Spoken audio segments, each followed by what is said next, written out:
Hello, and welcome to another English listening practice for beginners. Let's start. Jasmine grew up in Brazil, a place full of bright colors and lively music. She always loved the English language, not just because it was a subject at school, but because it was in her favorite songs and movies. She dreamed of understanding them without needing subtitles and of traveling to places where she could speak English fluently. But at school, learning English felt boring. Grammar rules, exercises, and dry textbooks made it feel like something she had to get through, not something fun.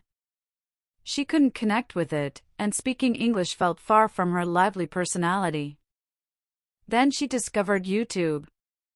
It was full of content she enjoyed: cooking shows, travel vlogs, and makeup tutorials. She decided to use these videos to learn English, and it was way more fun than her school lessons. She made a plan with 4 steps.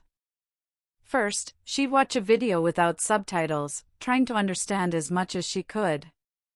Then, she'd watch it again with subtitles in Portuguese to link the sounds to words she already knew. The third step was the hardest but also the most rewarding.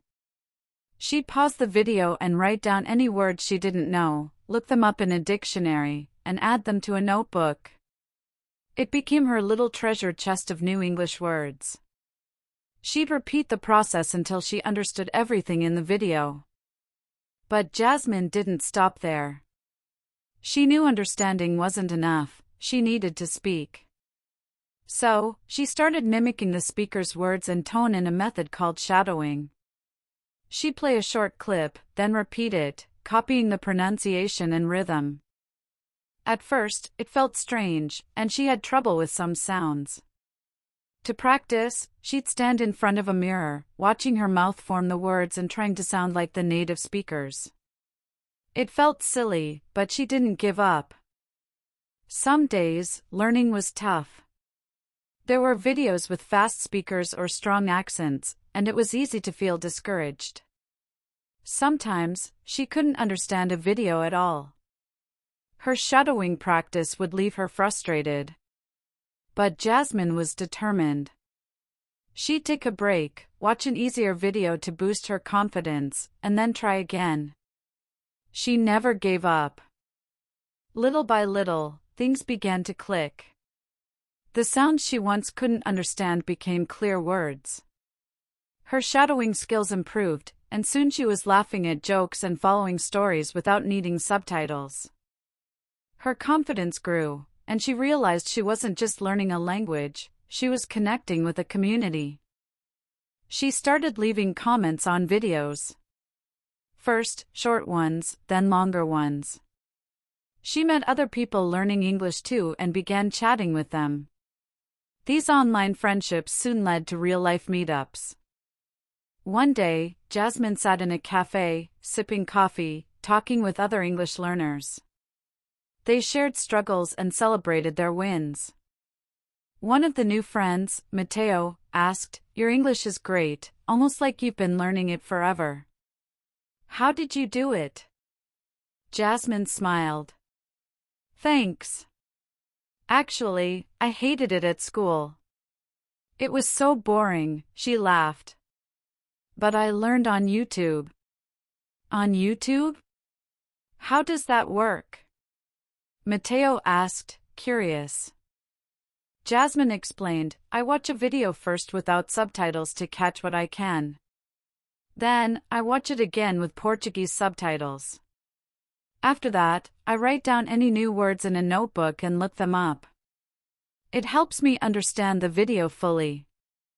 "Wow, that's clever," Mateo said.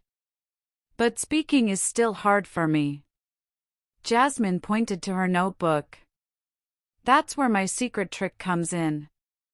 I use shadowing. I play a short clip and repeat it, copying the way they speak.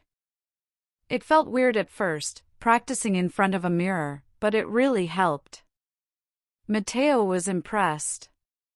"I need to try that. It sounds way more fun than grammar exercises." Jasmine laughed. "Exactly. I wasn't just learning English anymore. I was making friends, building a community, and opening up a whole new world. My notebook wasn't just a list of words, it was my journey, my proof of hard work, and the key to new connections. As she continued to practice, Jasmine started seeing changes. Not just in her own skills, but in her friends' progress too. She'd chat with them online and start helping them out with their English. She'd share tips and encourage them to try the same methods. Soon, they began practicing together, watching videos, writing down new words, and even doing shadowing exercises in front of mirrors. One day, one of her friends, Maria, said, "I never thought I could sound like a native speaker, but with your help, I'm starting to understand more and even speak more confidently." Jasmine was thrilled to see how her friends were growing, and it made her feel even more connected to the English language. Her community of learners kept growing, with more people joining in, and soon they were not just exchanging comments online, they were encouraging each other, learning together, and celebrating their shared progress. Jasmine realized that she had built something special. It wasn't just about learning a language anymore, it was about sharing knowledge, creating friendships, and growing together. The notebook of words she had started as a personal tool had turned into a symbol of her journey, and of the connections she had made along the way. As time went on, Jasmine's passion for English only grew. She enrolled in a university, determined to pursue a degree in English. The lessons were harder than the YouTube videos, but Jasmine found that her self-taught methods gave her an edge. She was able to connect the dots between the language she had learned informally and the academic approach. With each course, she felt more confident and more knowledgeable, and before long, she had earned her degree in English. Graduating with a degree was a big achievement, but Jasmine's next dream was to share her love for the language with others. She began teaching English to students of all levels. Her approach was different from traditional methods. She used videos, music, and even social media as tools for learning, just like she had done when she was starting out. She was excited to bring that same sense of fun and community into her classroom. Her students loved her fresh, engaging style. She was able to inspire them to learn in a way that felt natural and enjoyable, just like she had experienced with YouTube. Over time, she saw many of her students grow in confidence and fluency, and some even started their own online communities, just like she had. Jasmine knew she was doing something meaningful, and her journey had come full circle, from a girl learning English on her own, to becoming an English teacher and helping others find their own path to fluency. Thank you for watching. Don't forget to subscribe and like for more stories.